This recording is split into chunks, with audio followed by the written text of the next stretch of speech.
नमो अर्हन्ताणं नमो सिद्धाणं नमो आयर्याणं नमो वज्रायाणं नमो लोये सवसाहूणं नमः श्रीवर्धमानाय निर्धूतकलिलात्मने सालोकानां त्रिलोकानां यद्विद्यादर्पणायति। सम्यक चारित्र अधिकार के 5 छंदों पे अपनी चर्चा पूरी हुई थी। आज अणुव्रत अधिकार पर चर्चा प्रारंभ करते हैं। 51वें नंबर का छंद था। वैसे तो वो भी अणुव्रत अधिकार के अंदर ही आना चाहिए। सदा सुखदास जी ने अणुव्रत अधिकार के अंदर लिया है और यहाँ पे ये जो पूरा आचार्य समंत भद्रदेव की सभी रचनाओं को एक ही ग्रंथ में प्रकाशित किया, मूल श्लोकों को समंत भद्र भारती में।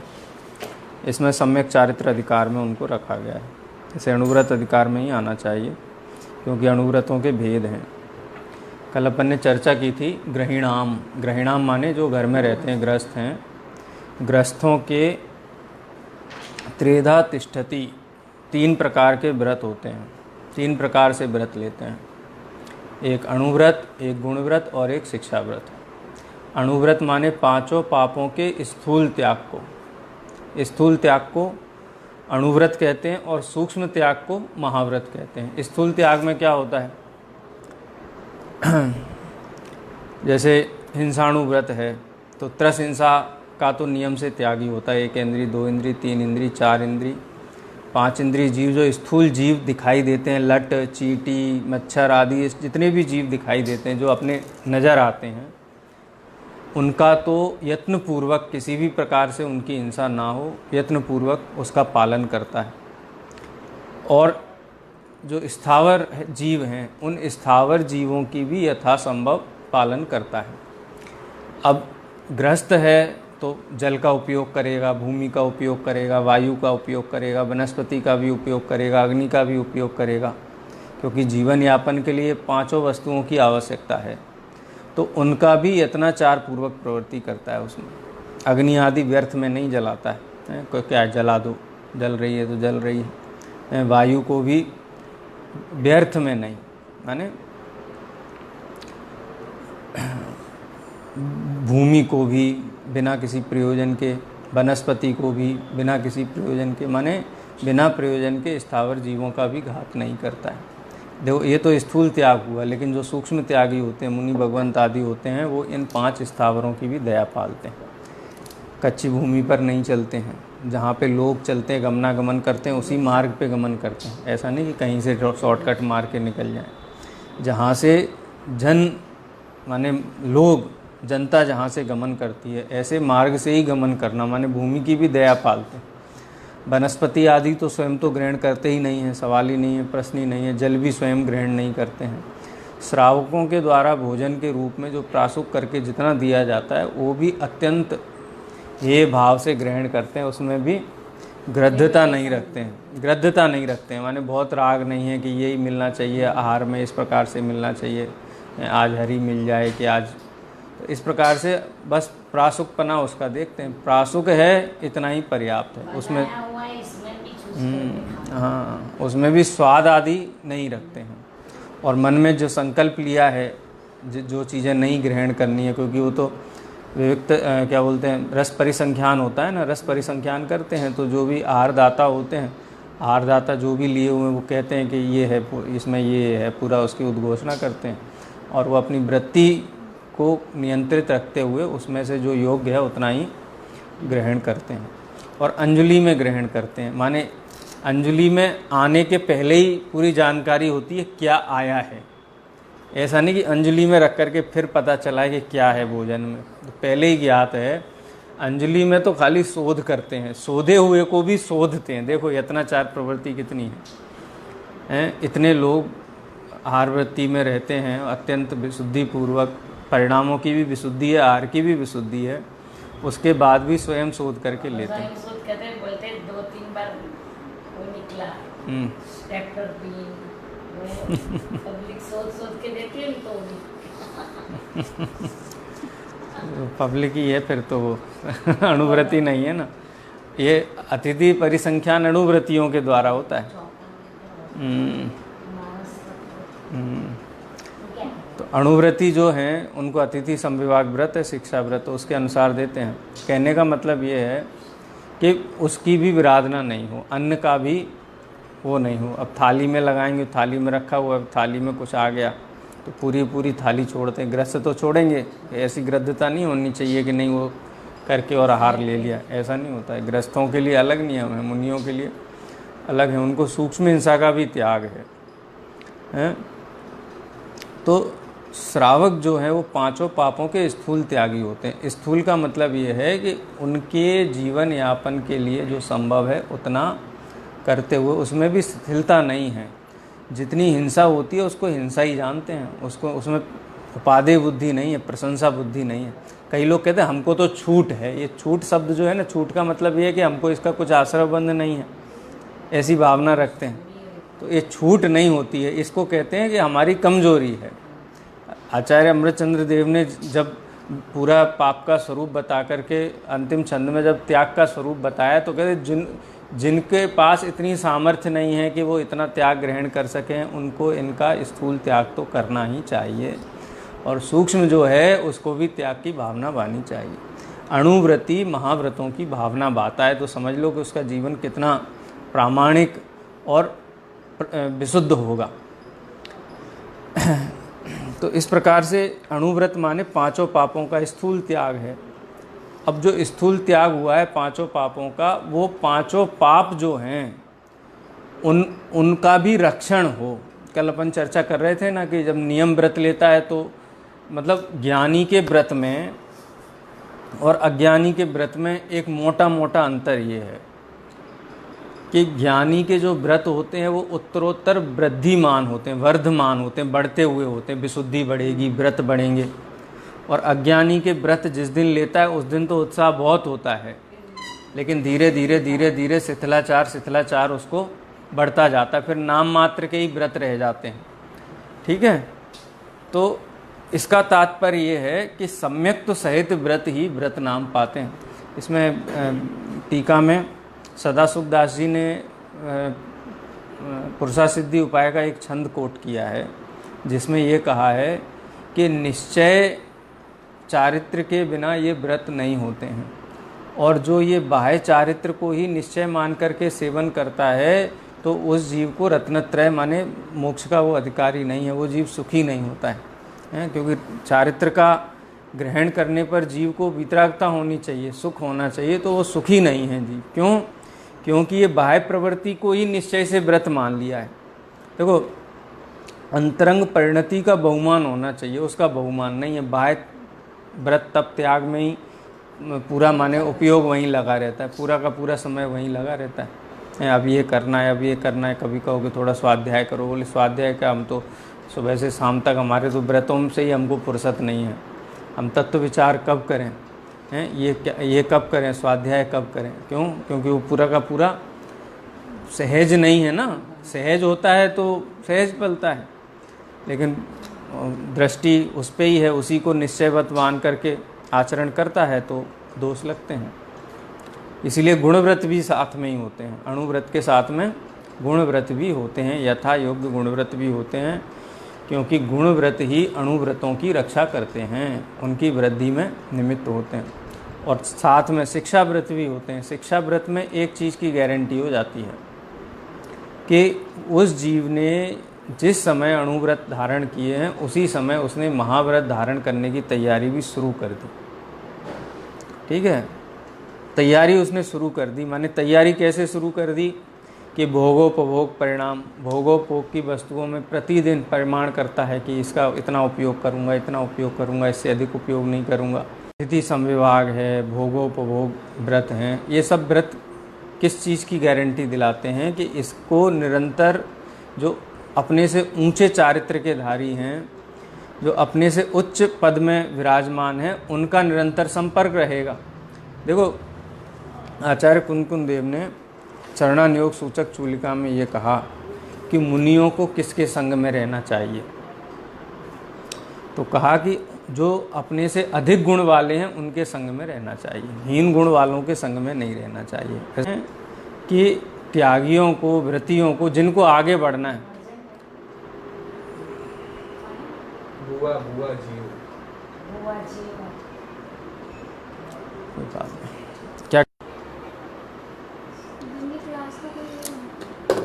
पता है 8 से 9 स्वाध्याय चलता है तो भी एक तो काट रहे हैं ना, तो समझ जाना चाहिए कि हम बिजी हो गए।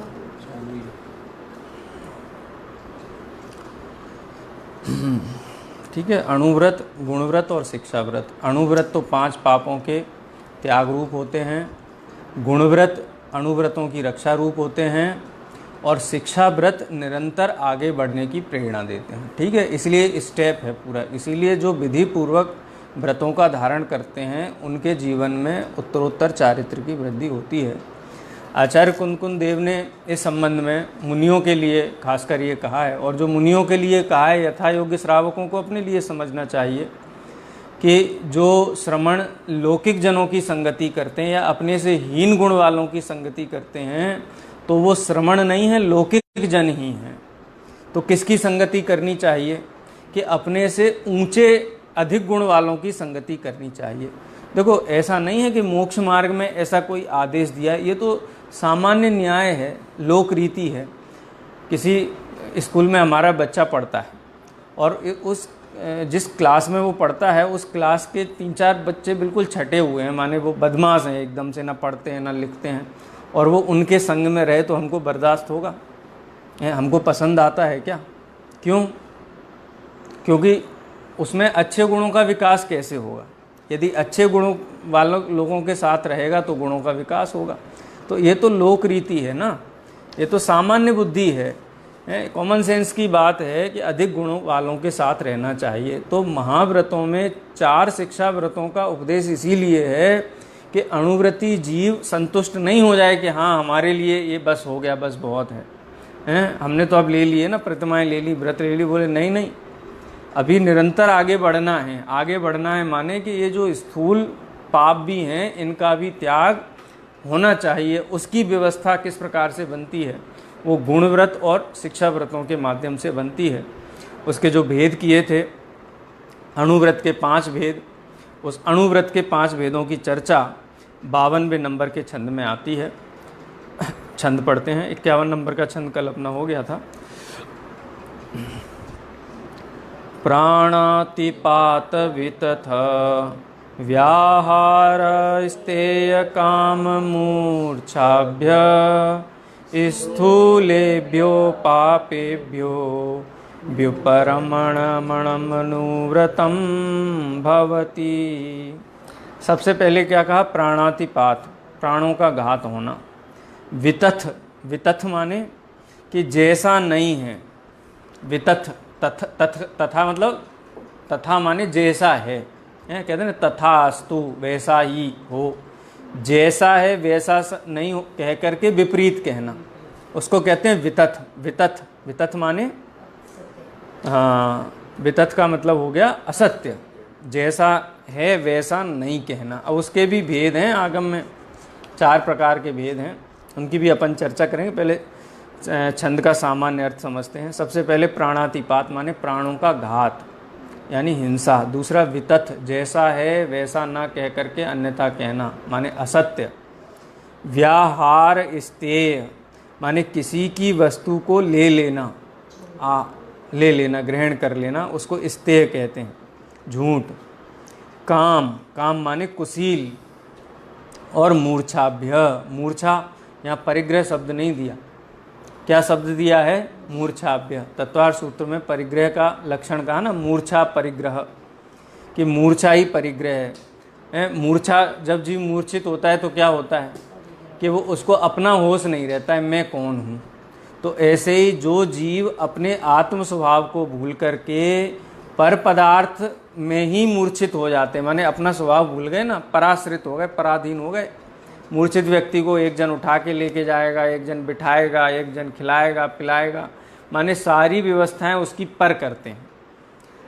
ऐसे ही मिथ्या दृष्टि जीव जो परिग्रह में मूर्छित है, वो अपने आत्म स्वभाव से परिचित न होने के कारण उसकी सारी व्यवस्थाएं वो कहाँ से चलाता है, मतलब चलाता है माने वैसी वो बुद्धि रखता है कि इसके बिना तो मेरा चलेगा ही नहीं। जैसे मूर्छित व्यक्ति का हलन चलन पर के बिना नहीं होता है, वैसे मिथ्या दृष्टि जीव की ये मान्यता होती है कि बिना धन के तो जीवन चल ही नहीं सकता है, बिना भोजन के तो जीवन चल ही नहीं सकता है, बिना आरंभ परिग्रह के तो जीवन चल ही नहीं सकता है।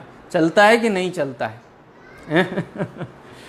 विचार करें हम, जिनके पास घर है वो ही जीते हैं, जिनके पास घर नहीं है वो नहीं जीते हैं क्या?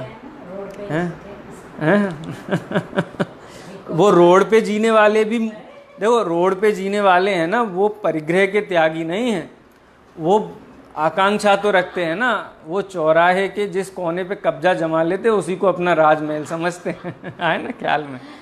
यहाँ तो उनकी बात करते हैं कि जिनके पास है नहीं व्यवस्था और व्यवस्था की वांछा भी नहीं है, उनका जीवन नहीं चलता है क्या? अरे जब आदिनाथ भगवान दीक्षा लेकर के सब कुछ छोड़ करके चले गए हैं, घर मकान वस्त्र सब छोड़ करके चले गए, जब 6 महीने बाद वो आहारचर्या के लिए निकले तो लोग अपना महल दें कि आप हमारे महल में रहो, इतना बढ़िया महल है, हमारे ये वस्त्राभूषण आप हमारे ले लो, हैं सब आपका ही दिया हुआ, आपका ही सिखाया हुआ है, आप ले लो। तो मतलब इनके बिना आदिनाथ भगवान का पूज्यत्व कम था क्या? लेकिन जो मिथ्या दृष्टि जीव हैं वो तो यही समझते हैं इनसे ही जीवन चलता है। पूजा की पंक्ति में भी आता है ना, भोजन बिन नरकों में जीवन भर पेट मनुष्य क्यों मरता है? मैं समझ रहा था अब तक प्रभु भोजन से जीवन चलता है, भोजन बिन नरकों में जीवन भरपेट मनुष्य क्यों मरता है? भोजन से ही जीवन चलता है ना, तो जिनके पास पर्याप्त भोजन की व्यवस्था है उनको तो जीवित ही रहना चाहिए, कभी मरना ही नहीं चाहिए। तो वहाँ दूसरों को फिर निमित्त बताने लगता है। पहले तो भोजन को है, अन्नम जीवनम, जल ही जीवन है, अन्न ही जीवन है। जिनके पास अन्न जल है उनको तो नहीं मरना चाहिए ना, कि नहीं वो भी मरते हुए देखे जाते हैं। तो फिर अन्न जल पे लांछन नहीं लगा के दूसरे के बीमारी के कारण मर गए, और जब कोई कारण नहीं मिलता है तब कई लोग एकदम से लेटे लेटे ही शांत हो जाते हैं और पूछते हैं कि क्या हुआ, बोले नहीं पता क्या हुआ, उनको तो कुछ भी नहीं था, डायबिटीज़ नहीं था, प्रेशर ब्लड प्रेशर कुछ भी नहीं था, क्या हुआ पता नहीं। तो कहते हैं कि उनके आयु क्षय का, आयु कर्म का जो इतना था इतना ही लिखा हुआ था, तो आयु कर्म का निषेध चढ़ गए। माने जहाँ निमित्त नहीं मिलता है वहाँ अंतरंग निमित्त को खोजता है, लेकिन वास्तव में जीव का जीवंतपना तो कभी समाप्त होता ही नहीं है। देह चली जाती है, जीव जाता है क्या कहीं? जीव तो जीव रहता है। देखो देह तो पहले भी जड़ थी, जब जीवत्व का आरोप था ना कि जिंदा है, देह तो तब भी जड़ थी, और देह से भिन्न जीव हो गया तब भी देह जड़ ही है, वो तो कभी जीव हुई नहीं थी। और जीव तब भी जीव था और देह का संयोग मिटने पर भी जीव ही है। तो सम्यक दृष्टि जीवों को ये पता है कि ये संयोगों से, इन पदार्थों से जीवन नहीं चलता है। अगर चलता होता तो मुनि दीक्षा लेने का भाव नहीं आता, इनके संग्रह का भाव आता, उनके त्याग का अथवा उनसे विरक्ति का, उनके प्रति इष्ट बुद्धि छूटने का कारण क्या है? क्योंकि उनको सत्य का पता चल गया है ना। सत्य क्या है कि इससे जीवन नहीं चलता है, अपने शुद्धोपयोग रूप जो परिणति है उसी से जीवन चलता है, उसी से जीव सुखी होता है। जीवन चलता है माने सुखी होता है, अपने भाव प्राण से जीव जीता है। तो मूर्छा शब्द का प्रयोग किया, तो ये मूर्छा ही है ना। मेरा अस्तित्व किससे है? पर से है, ये मूर्छा ही है। मूर्छा के अतिरिक्त क्या है? मूर्छा को भी परिभाषित किया आचार्य पूज्यपाद ने सर्वासिद्धि के अंदर। वो कहते हैं मम इदम परिणाम मूर्छा, ये मेरा है। मम इदम परिणाम लक्षणों मूर्छा, ये पदार्थ मेरा है, ये मेरा है, ये मेरा है, ये मेरा, इसका नाम क्या है? मूर्छा है। मूर्छा कहो, पागलपन कहो। जैसे कोई व्यक्ति वास्तव में उसका दिमाग माने संतुलन जब खो देता है, वो किसी भी चीज़ को कहे ये मेरी है, ये मेरी है, ये मेरी, किसी भी चीज़ को कहे ये मेरी है, तो हम उसको क्या कहते हैं? पागल कहते हैं ना। दादा एक उदाहरण देते थे इसके लिए कि एक व्यक्ति था, वो जो नगर को जाने वाली जो मुख्य सड़क होती है, वहाँ पे आसपास के गांव वालों ने एक वो बना रखा था, माने विश्राम स्थल बना रखा था। बड़ा सा बरगद का पेड़ था, कुआं था, और थोड़ा छत वगैरह बना करके, हाँ, छत वत बना करके रखी हुई थी। और वहाँ पे एक आदमी रहता था, वो पूरा माने वहाँ का सब व्यवस्था सब करता था, लेकिन उसका दिमाग थोड़ा ढीला था। तो जब फसल बेचने के लिए किसान आते थे अपनी बैलगाड़ी लेकर के, तो जैसे ही वहाँ आते थे तो उनका बहुत स्वागत करता था कि अरे आओ, यहाँ गाड़ी खड़ी कर दो, यहाँ बैलों के लिए चारा है, चारा खिला दो, हैं।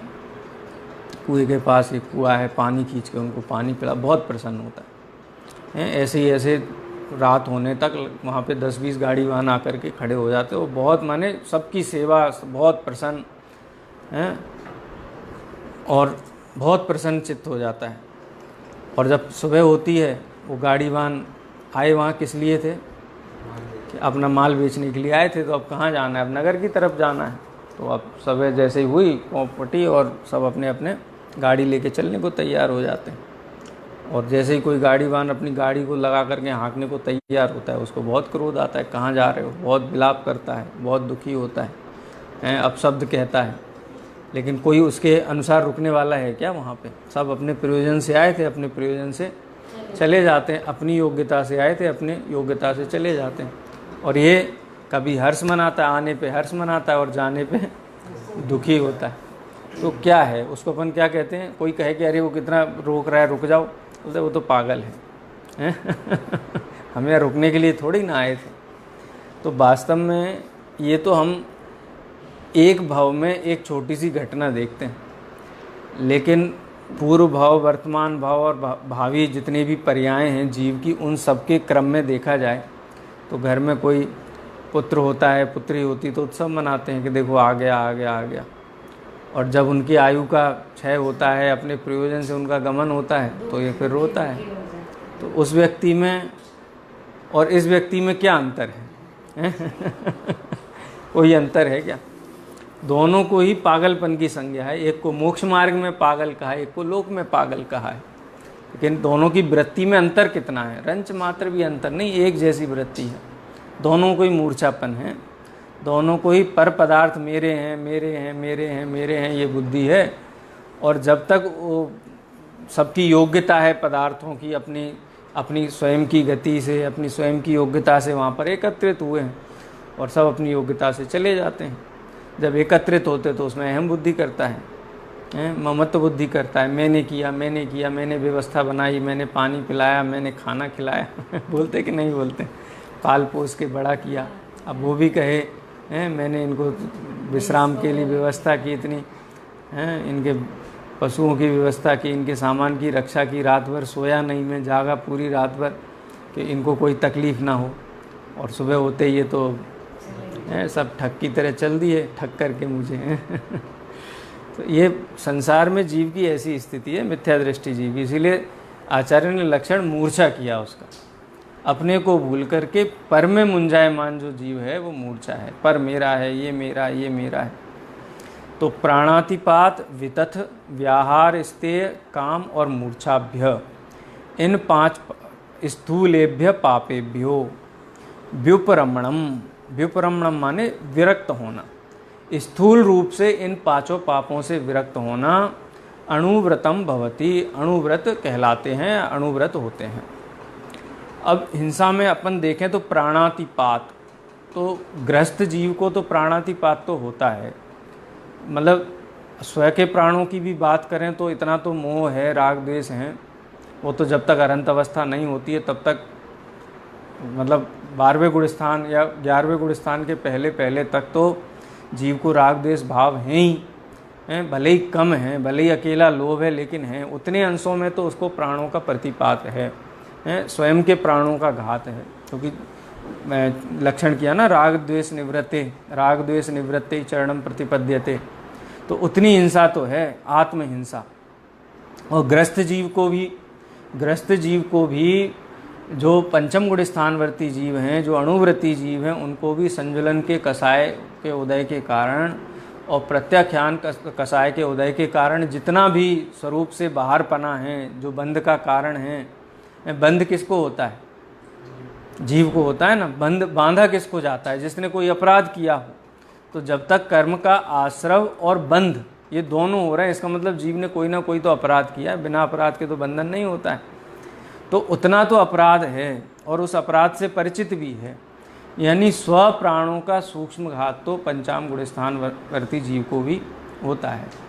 क्योंकि प्राणातिपात कहा ना, तो प्राण का मतलब खाली दूसरे के ही प्राण नहीं, अपने प्राण भी शामिल करना। स्व पर उसमें पुरुषा सिद्धि उपाय ग्रंथ में दोनों की चर्चा की है, स्व प्राण और पर प्राण दोनों की। और जो अब पर प्राण है, तो पर प्राण की अपेक्षा से इसके 4 भेद हैं हिंसा के। एक तो संकल्पी हिंसा है कि बिना किसी प्रयोजन के, प्रमाद के कारण यत्नाचार प्रवृत्ति छोड़ करके ऐसी प्रवृत्ति करता है कि पर जीवों के प्राणों का घात होता है। इसको संकल्पी हिंसा बोलते हैं। देखो, जानबूझ करके मारना या फिर लापरवाही से किसी जीव का मर जाना, दोनों का पाप एक जैसा ही है, दोनों में अंतर नहीं। हाँ, थोड़ा बहुत तीव्रता मंदता का फर्क होगा, लेकिन दोनों को आचार्यों ने संकल्पी हिंसा में ही रखा है। यानी यत्नाचार प्रवृत्ति रहित होकर के घर गृहस्थी भी चलाए, अपना व्यापार भी चलाए, रक्षण भी करे और उसमें लापरवाह रहे, तो वो अणुव्रत नहीं है, वो अतिचार है। तो संकल्पी हिंसा माने लापरवाही या जानबूझ करके किया गया जीवों के प्राणों के घात को संकल्पी हिंसा कहते हैं। अब घर है, परिवार है, उनके पालन पोषण का राग है, उस राग के बसीभूत होकर के घर और व्यापार और इनका रक्षण, धर्मायतनों का रक्षण कह लो, घर गृहस्थी परिवार का रक्षण कह लो, तो इनके कारण 3 प्रकार की हिंसाएं होती हैं। उद्योग में जो हिंसा होती है उसे उद्योगी हिंसा कहते हैं। ठीक है, परिवार की सुरक्षा के लिए या अपने आयतनों की सुरक्षा के लिए जो हिंसा होती है उसको विरोधी हिंसा बोलते हैं। और घर गृहस्थी और व्यापार में जो भी अन्य जो हिंसाएं होती हैं, मतलब जो हमारे पास सामान हैं, जो भी हमारे पास कमोडिटीज़ हैं, वो कमोडिटीज़ को सुरक्षित रखने के लिए, साफ रखने के लिए हैं, उनकी व्यवस्था के लिए, मेंटेनेंस के लिए भी उसमें भी जीवों की हिंसा होती है। कोई घर में रहता है तो चींटियाँ भी होती हैं, कीड़े भी होते हैं, तो ये भी होते हैं ना। तो संकल्प पूर्वक तो जीवों को ना मारे, त्रस्त जीवों का तो पूर्णतः रक्षण करे और स्थावर जीवों की भी उसमें व्यर्थ हिंसा ना होने दे। ठीक है, तो इसको उद्योगी हिंसा, विरोधी हिंसा और आरंभी हिंसा, 3 प्रकार की हिंसा ग्रस्त जीवों को देखी जाती हैं। अब उद्योगी हिंसा का मतलब ये नहीं है कि कोई भी व्यापार करे, कत्ल खाना खोल ले हैं, ऐसे चीज़ों का व्यापार करे, जैसे कीटनाशकों का व्यापार करे कि जिसमें 1, 2 इंद्रिय, 3 इंद्रिय, क्या 5 इंद्रिय जीव भी मर जाएं। चूहे तो 5 इंद्रिय जीव है ना, सर्प, चूहे आदि। माने इस प्रकार के व्यापार करे तो वो उद्योगी हिंसा में नहीं, वो संकल्पी हिंसा में। पंडित साहब ने उसमें, सदा सुखदास जी ने काफ़ी विस्तार से लिया कि उद्योगी हिंसा के अंतर्गत भी ऐसे व्यापार हों कि जिनमें स्पष्ट रूप से स्थूल जीवों का घात होता हुआ ना देखा जाए। खेती आदि भी बहुत मर्यादित कही है। हालांकि उत्तर भारत में तो जैन खेती कम करते हैं इधर, लेकिन दक्षिण भारत में तो जैन हैं। हाँ, था हमारे भी। था, अभी था पहले खेती, बंद कर, अभी सब जमीन बेच। तो ऐसे व्यापार नहीं करें। अब जैसे भोजन का कोई चाट बनाता है आलू की, और वहाँ शुद्ध जैन चाट भंडार ऐसे व्यापार करते हैं। तो ऐसे इधर खेती थी ना, तो ये आलू बालू नहीं उगाते, हाँ, इधर चावल, गेहूं, हाँ, वो ऐसे मर्यादित माने वो हाँ, चीज़। पहले से इधर। अरे भगवान आदिनाथ जब राज्य अवस्था में थे तब उन्होंने 80 कृषि की शिक्षा दी थी ना, तो कैसे मर्यादा पूर्वक करना, तो कृषि की भी शिक्षा दी थी, तो मर्यादा पूर्वक वो होना चाहिए, जीवों की हिंसा ना हो, प्राण पीड़ा ना हो।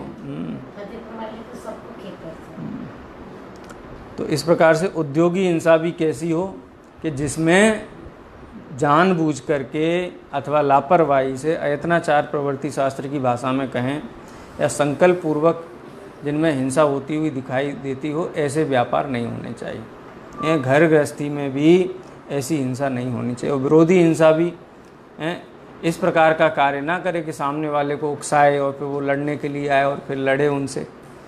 तो ये तीनों हिंसाओं में भी पहली बात तो अणुव्रती जीव को जीवन में ऐसे प्रसंग आते ही नहीं है। इतना पुण्यशाली जीव होते हैं ना उनको ऐसे प्रसंग आते ही नहीं कि किसी के विरुद्ध खड़ा होना पड़े, किसी के विरुद्ध लड़ना पड़े।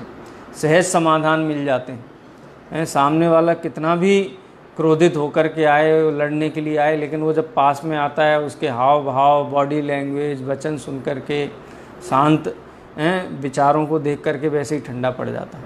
तो एक ऐसा इनके जीवन में प्रतिकूलताएं आती नहीं है।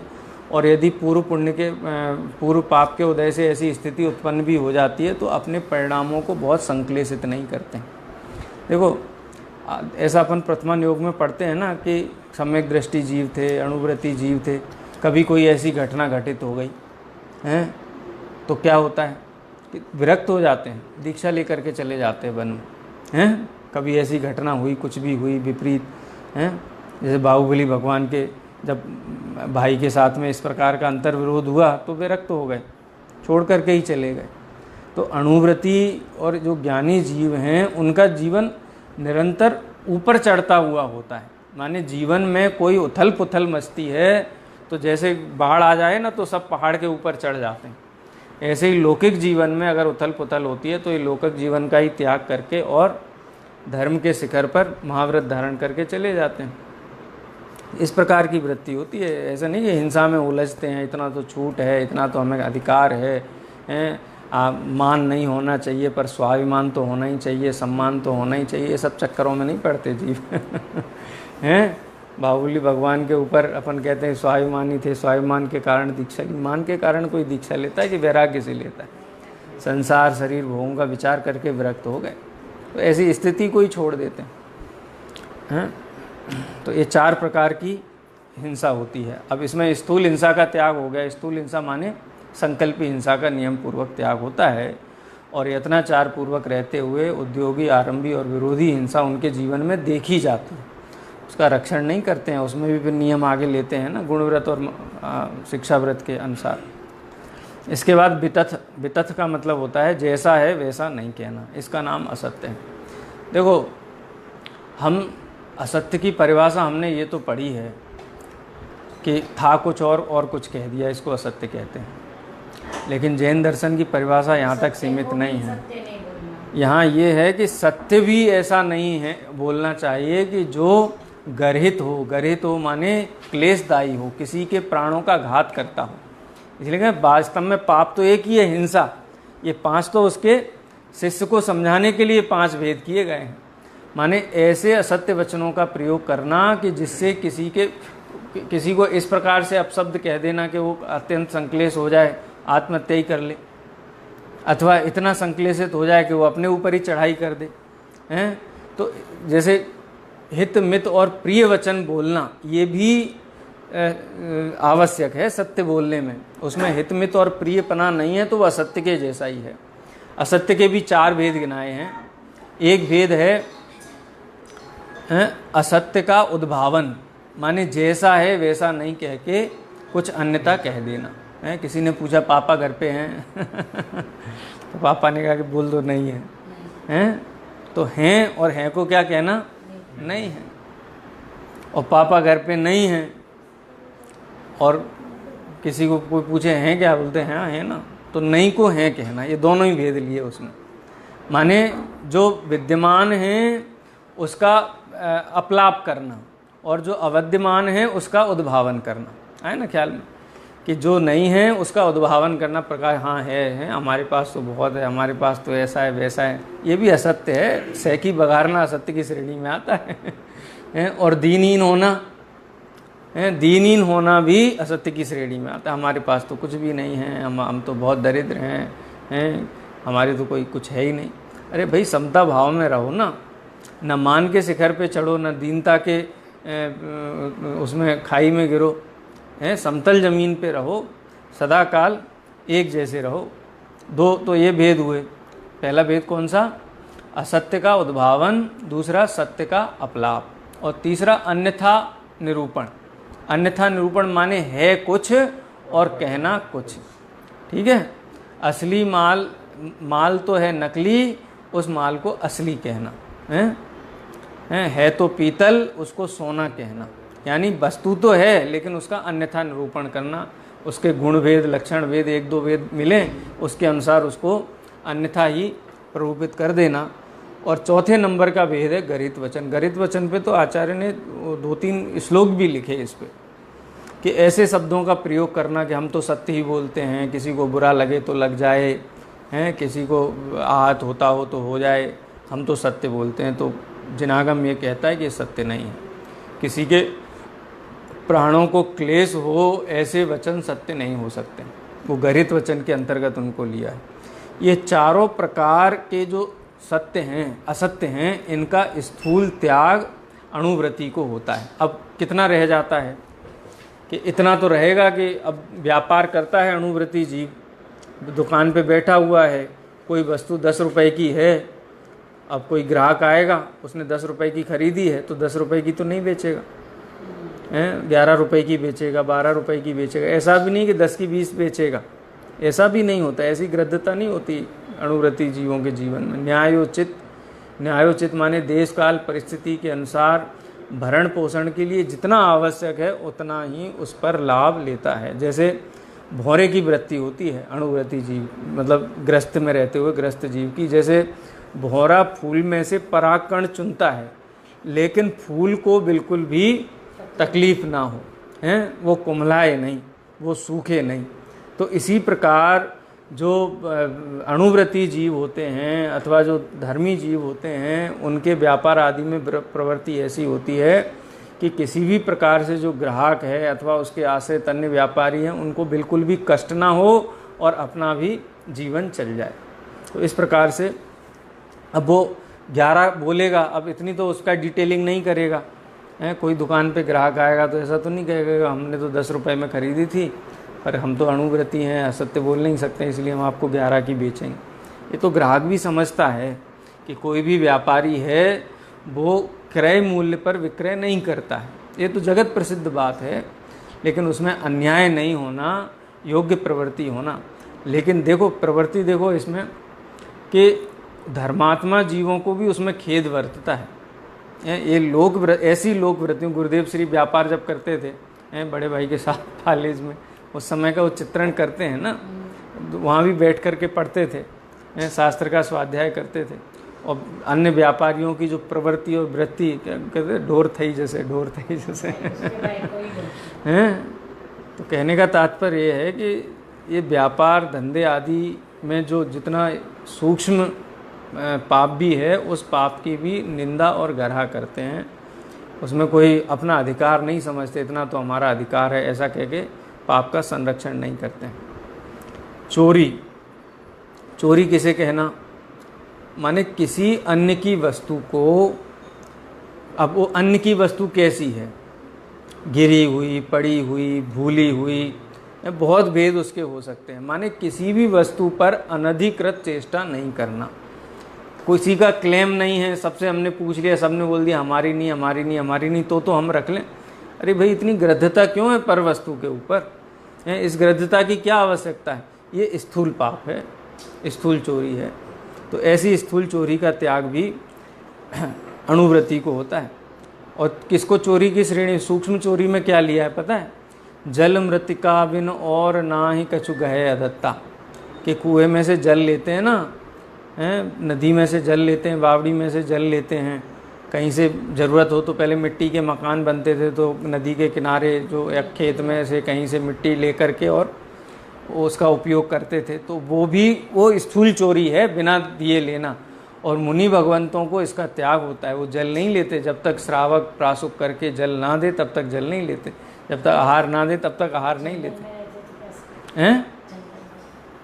जंगल में रहे तो वो कमंडल में जो जल होता है ना शौच के लिए, और आहार करेंगे तो नगर में आएंगे, आहार होगा तो निहार आदि होते हैं। तो वो तो सब कनेक्टेड है ना चीज़ें एक दूसरे से। और इतना जल तो उसमें पर्याप्त मात्रा में होता ही है कि उनकी वृत्ति बन जाए। मतलब वो व्यवस्था बहुत वैज्ञानिक है, उनमें ऐसे कोई गैप्स नहीं पड़ते हैं, ठीक है ना। तो ये अस्तेय, स्तेय, इसके बाद काम, कुशील हैं। कुशील अपन एक दिन उनका पवनंजय का दृष्टांत समझ रहे थे ना हैं। पवनंजय जब अविवाहित थे तो अंजना को देख करके मोहित हो गए, और इतने मोहित हुए कि वो बेसुध ही हो गए। और बेसुध होने के बाद जब होश में आए तो अपने माता पिता को बोला कि हमको तो विवाह करना है अंजना के साथ में, हैं। माता पिता कहे कि भाई थोड़ा पानी पी लो, आराम कर लो, ज़रा शांति से शुद्ध तो बुद्ध तो ले लो। बोलते नहीं, हमको तो विवाह करना है। देखो, योग्य नीति पूर्वक यदि व्यवस्था वैसी बनती है, माने विवाह आदि करके तो स्त्री का संग करते हैं, और कोई उनको कह दे कि वो तो विवाहित है, तो तत्क्षण उनका राग वहाँ से नष्ट हो जाता है ना। ख्याल में ये अणुवृत्ति और ज्ञानी जीवों में अन्याय नहीं होता है, माने लोक विरुद्धता इस जाति की नहीं होती। वो तो मिथ्या दृष्टि जीव हो गए, प्रति नारायण मिथ्या दृष्टि जीव होते हैं, उनको हरण अपहरण करने के भाव होते हैं, लेकिन ज्ञानी जीवों को नहीं होते हैं। माने स्थूल और सूक्ष्म का ये अंतर यहाँ पे है कि स्थूल हिंसा का तो, स्थूल कुशील का तो त्याग होता ही। अब सूक्ष्म ये है कि स्व स्त्री के साथ तो है ही, तो वो भी अब्रह्मचर्य की श्रेणी में ही आता है। इसी प्रकार से परिग्रह के संबंध में भी देखना चाहिए कि परिग्रह परमाणानुव्रत होता है। परिग्रह का परिमाण करते हैं, जितना जीवन यापन के लिए आवश्यक है उसके अतिरिक्त अन्य कुछ भी रखने का संकल्प उनको नहीं होता है।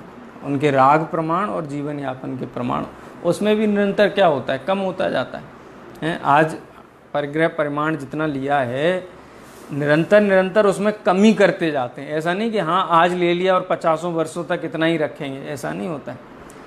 वर्धमान होते हैं अणुव्रत भी।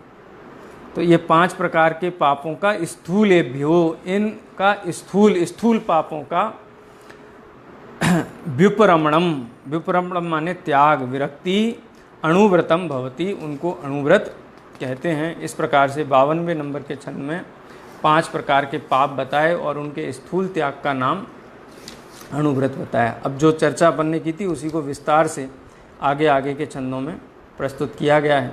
तो सबसे पहले तो हाँ, नहीं इसमें कोट किए गए हैं, टीका में है, वो मूल छंद नहीं है। मूल 53 नंबर का छंद अलग है, इसका रत्नगंड श्रावकाचार्य। अच्छा अच्छा, हाँ, बराबर। अणुव्रतों का स्वरूप तो एक जैसा ही है ना, कोई भी आचार्य। छंद भी यहाँ पे आर्या छंद है, वहाँ पे भी आर्या छंद, छंद भी एक है। देखो, अब हिंसा की, अब 5 पापों की अलग अलग चर्चा करते हैं। तो सबसे पहले हिंसा की। समय हो गया। चक्रवर्ती को 96 अलग मारना होती है, तो उनको कुशल का पाठ नहीं लगता है क्योंकि न्यायोचित देश काल परिस्थिति के अनुसार न्यायोचित ग्रहण होता है, हरण अपहरण नहीं करते हैं।